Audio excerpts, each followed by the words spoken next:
नमस्कार दोस्तों।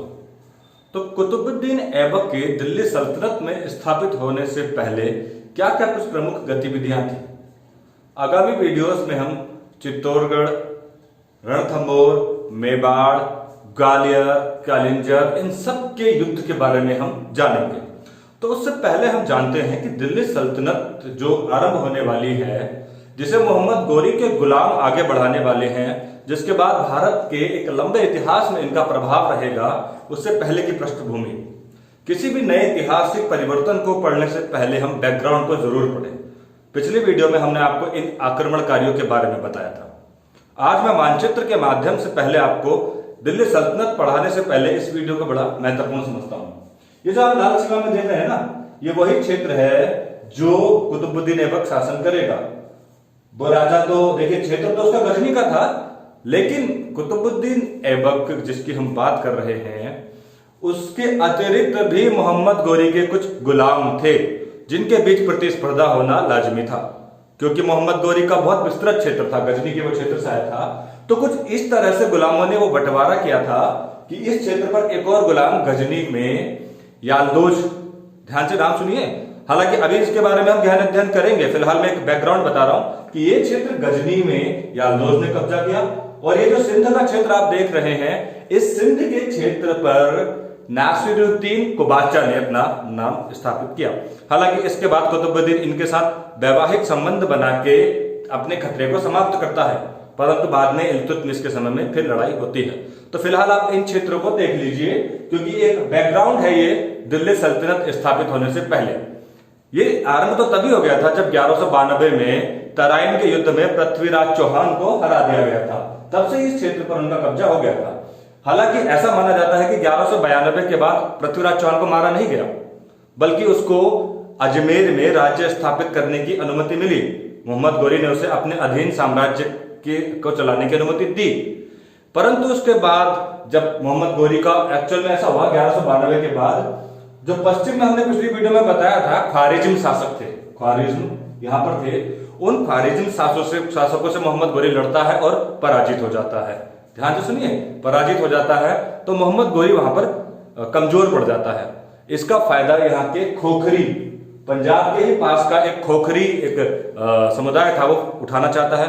वो सोचता है कि मोहम्मद गोरी अब कमजोर है, इससे हराया जा सकता है, और वो कामयाब भी हो जाते हैं। मोहम्मद गोरी को बहुत बड़ी चोट खोखरियों से विद्रोह में मिलती है।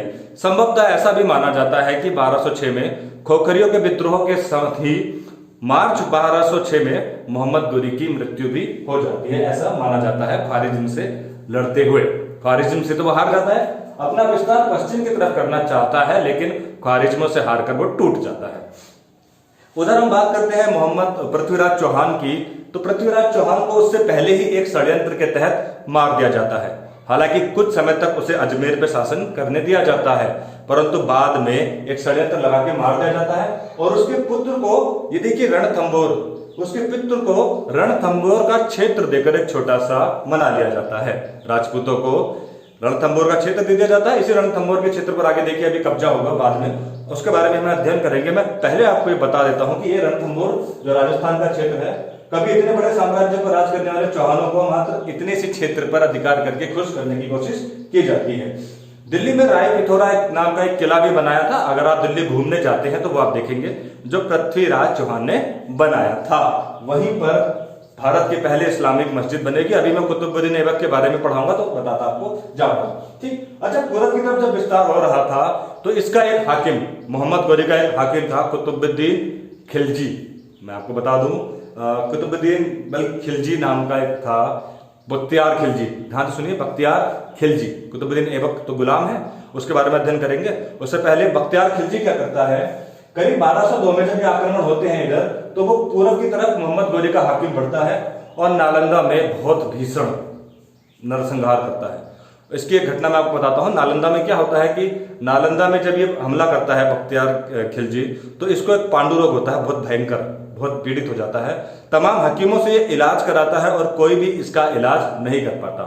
फिर ये सुनता है कि नालंदा विश्वविद्यालय संसार की सबसे प्रसिद्ध यूनिवर्सिटी है, अगर आप वहां पर अपना इलाज कराएंगे तो हर चीज का इलाज आपका वहां पर हो जाएगा।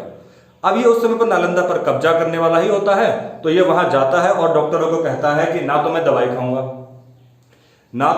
खाऊंगा और ना ही मैं आपके पास आऊंगा, मुझे ठीक करके दिखाइए, और अगर आप मुझे ठीक नहीं कर पाए तो सारे डॉक्टरों का मैं सर कलम कर दूंगा। अब नालंदा के जो डॉक्टर हैं विश्वविद्यालय के, वो बड़े परेशान हो जाते हैं, ये किस कैटेगरी का आदमी आया जो ना दवाई खाएगा ना कुछ खाएगा और अपने आप को ठीक करने की बात करता है। तो वो भी बड़े चालाक थे। वो क्या करते हैं एक्चुअल में वो लोग क्या करते हैं, वो लोग इसको कुरान देते हैं और कुरान पर जो पेपर्स होते हैं उनको चिपका देते हैं आपस में और वहां पर दवाई रख देते हैं। तो जैसे ही ये बख्तियार खिलजी उसको कहते हैं कि आप रोज अपने कुरान का पाठ पढ़िए, आप ठीक हो जाएंगे। तो कुरान पढ़ने के लिए ऐसे पन्ने पलटता तो थूक चिपके हुए थे पन्ने मुंह पर आता, यानी कि दवाई मुंह में जाती। बार बार वैसे ही करता रोज, और देखते ही देखते उसकी बीमारी ठीक हो जाती है। ये जानकर बख्तियार खिलजी बड़ा कंफ्यूज हो जाता है कि इन्होंने ना मुझे दवाई दी ना मैं इनके पास गया, इन्होंने मुझे ठीक कर दिया, ये तो फिर इस्लाम से भी बड़े हो गए, ये तो बहुत ही बड़े शक्तिशाली हो गए। वो ये सोचता है कि ये तो बहुत बड़ी शक्ति हो गई, अगर इनको नहीं रोका तो समस्या हो जाएगी। तो वो क्या करता है, वो पूरे नालंदा विश्वविद्यालय को ही जला देता है। बड़ी अजीब विडंबना है, बड़ी अजीब कहानी है। एक तो उसके प्राणों की रक्षा की, उसके वादे के अनुसार बदले में पूरे विश्वविद्यालय को जला देता है। न सिर्फ नालंदा को बल्कि गुस्से में वो यहीं पर धर्मपाल द्वारा निर्मित विक्रमशिला विश्वविद्यालय को भी नष्ट कर देता है, यहीं पर बिहार में। उसका आक्रमणकारी इतने खतरनाक होते हैं कि वो बंगाल की तरफ भी जाता है। जब मैंने पिछली वीडियोस में आपको सेन वंश के बारे में पढ़ाया तो बताया है वहां पर खिलजी वंश के बारे में, बख्तियार खिलजी के बारे में, कि आमतौर पर अरब जो घोड़े थे व्यापारी वहां पर आते रहते थे। ये उसी वेशभूषा में जाकर सेन वंश में लक्ष्मण सेन तब सिंहासन पर थे, वेश बदलकर पहुंच जाता है। लक्ष्मण सेन की सेना में एक व्यापारी के तौर पर घोड़े पर आता है और वहां पर सीधे अटैक कर देता है। लक्ष्मण सेन को यह लगता है कि ये पूरी बटालियन के साथ आया है, पूरी सेना के साथ, जबकि अकेला ही होता है। वो भाग जाता है लखनौती छोड़कर अपनी राजधानी, और वहां पर एक बड़ी भगदड़ मच जाती है। उसी का फायदा उठाकर बख्तियार खिलजी, क्योंकि आमने सामने की लड़ाइयों से हरा पाना बड़ा मुश्किल था लक्ष्मण सेन को, लेकिन अफरा तफरी में लक्ष्मण सेन डर जाता है और लखनौती पर ही अपना कब्जा कर लेता है और नीचे की तरफ छोटे से इलाके पर सेन बस जाते हैं। हालांकि यहां से सेन 1280 तक राज करते हैं, लेकिन अब कोई महत्व नहीं रहता, क्योंकि बंगाल के सेन वंशों का जो प्रभाव था वो कम हो जाता है। और इस तरह से बख्तियार खिलजी यहाँ पर जो गोरी के इलाके थे उसको सुदृढ़ कर देता है। हालांकि उसकी एक गलती थी, उसको हाकिम नियुक्त किया था मोहम्मद गोरी ने। अब उसका प्रोग्रेस, उसको जो है पद बढ़ना था उसका, लेकिन होता क्या है कि वो असम के क्षेत्र पर भी अपना राज स्थापित करना चाहता है। असम के माघ के क्षेत्र पर वो अक्सर में कब्जा करने के चाहता है। असम की सेना जानती है कि बड़े निर्दयी और क्रूर ये शासक है, वो पीछे हटते हैं। बख्तियार खिलजी अपनी सेना को लेकर आगे बढ़ता रहता है। वहां पर कोई भी आदमी नहीं रहता, सारे व्यक्तियों को वहां से वो हटा देता है। आगे बढ़ने के बाद जब उन्हें कोई युद्ध में नहीं दिखता तो बख्तियार खिलजी वापस आता है। रास्ते में उसे कोई रसद नहीं मिलता, यानी कोई खाने पीने की सामग्री नहीं मिलती, कुछ लूटने के लिए नहीं मिलता, पहले ही लोगों को दूर भेज दिया जाता है। अब भूख प्यास से पीड़ित वो हो जाते हैं, और इतना बड़ा, क्योंकि इस बात का वो ध्यान रखता नहीं है, आपको बुद्धि का पता ही है, और रास्ते में एक बहुत बड़ा नाला नदी का पड़ता है जिसको पार करने की उनकी हिम्मत नहीं होती और मजबूरी बस वो बीमार हो जाता है, भूख से पीड़ित हो जाता है। सोचिए एक राजा जो जीतते जीतते आगे तक चला गया, पीछे कुछ मिला ही नहीं उसे, ये चालाकी थी, वहां पर अपने राज्य का विस्तार नहीं कर पाता। अब वो नदी पार करके किसी तरह से भूखा प्यासा वापस आता है।